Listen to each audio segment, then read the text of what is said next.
So, what is the biggest question of Edmonton's offseason? Is it goaltending? Is it the question about McDavid? I mean, everybody's going to have a difference of opinion on this, right? Some people are going to say, well, no, no, no, McDavid's going to re sign, so I think it's goaltending. And that's actually where I stand as well. Like, I think that the quotes from McDavid are being taken out of context.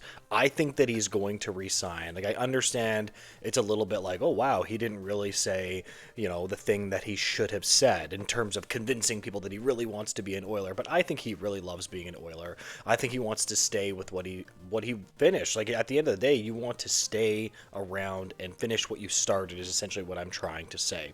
So we're going to go back to the goaltending. We're hopefully going to add depth to the team. I know it wasn't only the goaltending. That's not what I'm saying. I know you guys are going to point to other things, which is fair.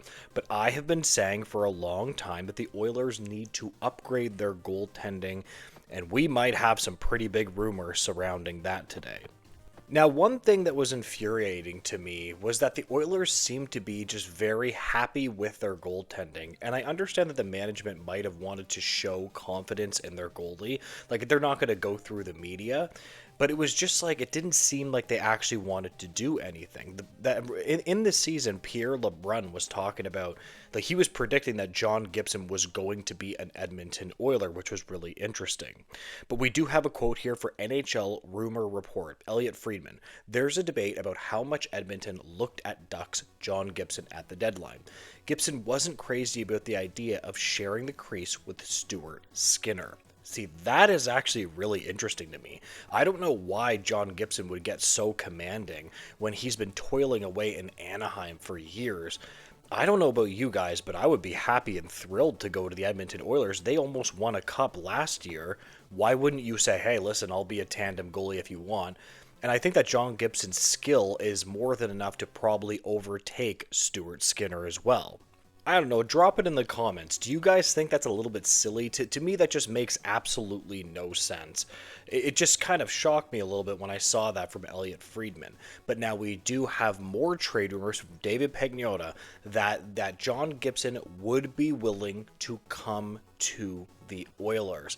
And this was rumored throughout the season too, and this is why I did several videos on John Gibson trade rumors, because I was like, if this guy's willing to come, I understand he's not a perfect player. I totally get that. His contract is questionable, and I understand that for sure.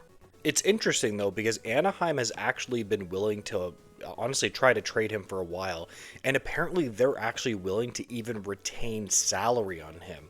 He's getting paid $6.4 million. He has 2 years remaining. And here's the thing, if you can even convince them to retain on him, which the rumor that they're okay with, depending on how much, why wouldn't you inquire about him? I think that he is a better goalie than Stuart Skinner and Calvin Pickard. I'm not saying he is Sergei Bobrovsky, but if you can almost win the Stanley Cup with Calvin Pickard and Stuart Skinner, I'm not blaming it all on them, but I think that you have to explore a change in goal. I'm not going to lie, I do feel a little bit vindicated because at the end of the day, I've been harping on this even before the playoffs. I was like, the Oilers really have to explore some changes here. But I actually think that it's going to go further than that. I do believe that the Oilers are actually going to be completely revamping their goaltending in general, because that's actually what they've been looking at according to new rumors. Because the Flyers, Oilers, Sharks are linked to Jake Allen is the pending UFA. So it goes, the Oilers, Sharks among the most likely destinations for pending UFA netminer Jake Allen if he reaches the open market next week, according to David Pagnotta of the Fourth Period.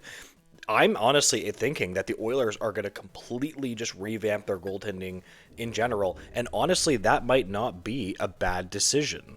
You know, it's funny, if you actually look at Jake Allen's stats in the playoffs, he's been pretty good. He's got like a .924 save percent average, and he's about 500, so that's not all his fault, of course. But he actually has been pretty good in the playoffs. He has a career .908 save percentage, which is pretty good. He had that save percentage this year, which is far above league average. I always like to remind people that league average goaltending now is actually below 900, about 897 right now. So you're getting a goalie in Jake Allen that's far above league average, about 908. He can play 30 games, and then John Gibson can play all the other games. I think that would be a pretty good, I don't know, tandem, what you want to call it, 1A, 1B.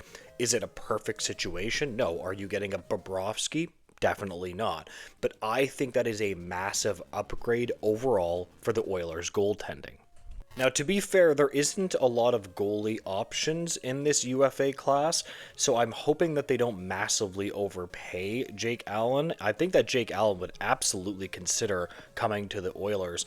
Question of the video. What is the exact goaltending tandem that you would like for the Oilers? Are you looking at a completely different goalie? Would you try to trade for one from a different team that you've had your eye on? Or would you just keep with, Skinner and Picard? I mean, I wouldn't do that personally. I think that we've seen more than enough from these players to say no thank you, but I want to hear your opinions on that.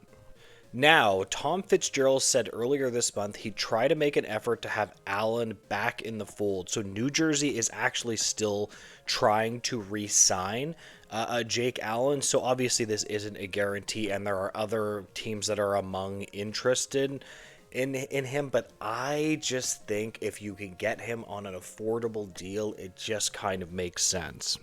But honestly, guys, like I always say, goaltending is one of the most difficult things to analyze. It's so hard because goalies can be so random and they're just so up and down. It's very hard to get a consistent goalie, so you could get both of those guys, and maybe Jake Allen ends up being the better of the two. Maybe Gibson completely implodes. You just don't know. Goaltenders, when people say goaltenders are voodoo, it's actually just really kind of true. Like, I don't know for sure, but I know that they haven't won with the goalies that they have right now. Anyways, I am going to leave this video here. If you can make sure to like, comment, and subscribe, I would greatly appreciate it, guys. And make sure to have a great day. Goodbye, guys.